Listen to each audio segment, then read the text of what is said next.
अस्सलाम वालेकुम। आ विडियो उम्मीद पोर्टलना संदर्भમાં અને નવા રજિસ્ટ્રેશનના સંદર્ભમાં છે, એટલે ખાસ કરીને મુતવલ્લીઓ જાણજો। 5મા મહિનાની 5 તારીખ સુધીનો ગુજરાત વકફ બોર્ડે આપણને સમય આપ્યો હતો। એ સમય હવે પૂર્ણ થવા જઈ રહ્યો છે। છેલ્લા 45-50 દિવસ બાકી છે।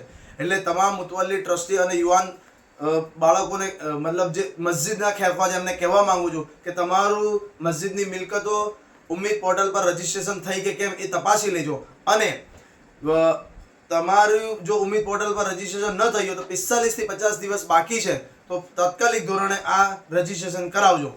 અને વધુ કહેવું તો ગેઝેટ ઓફ ઇન્ડિયા 5મા મહિનાનું અને 7મા મહિનાના 2 ગેઝેટ સેન્ટ્રલ ગવર્મેન્ટ તરફથી પડેલા છે।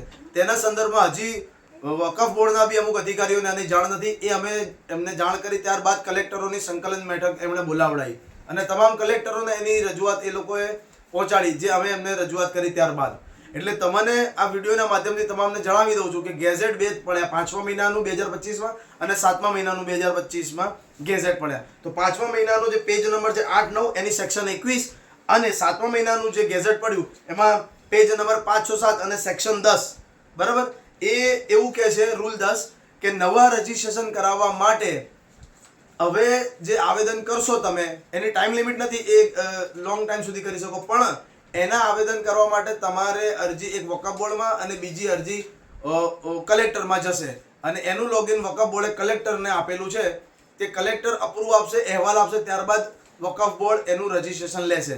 એટલે બનતા સુધી જેની પાસે જૂનું રજીસ્ટ્રેશન હોય તો જૂના રજીસ્ટ્રેશનમાં જ ચલાવજો। એના જે હિસાબ કિતાબ બાકી હોય, સરવૈયા બાકી હોય, એ 0-0 કરીને ફરીથી એ જ નંબરમાં જૂના નંબરમાં તમે ગો હેડ કરજો। કેમ કે નવું રજીસ્ટ્રેશન કરવા જશો તો આખી પ્રોસેસ નવી છે, પછી એના ઘણા બધા કલેક્ટર અહેવાલ આપશે, કલેક્ટર ના પાડશે તો એ રજીસ્ટ્રેશન કેન્સલ થશે। એનું તાજું ઉદાહરણ અમારા ગાંધીનગરની નજીકનું એક ગામ છે, નામ નહીં કહું, કે એના સંદર્ભમાં મેં આ બધી મેટર એમના કલેક્ટરના ઓફિસમાં બી જઈને આવ્યા, અમે વકફ બોર્ડમાં જઈને, અચ્છા વકફ બોર્ડ કલેક્ટર અહેવાલ આપે એ પહેલાં વકફ બોર્ડે રિજેક્ટ કરી દીધું।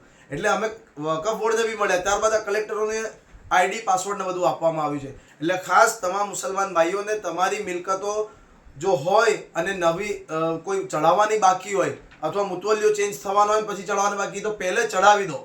મુતવલ્લીઓનું ફોર્મ નમૂનો ડફ પછી ફેરફાર રિપોર્ટ કે મિલકતોનો ફેરફાર રિપોર્ટ પહેલે ભરી દો।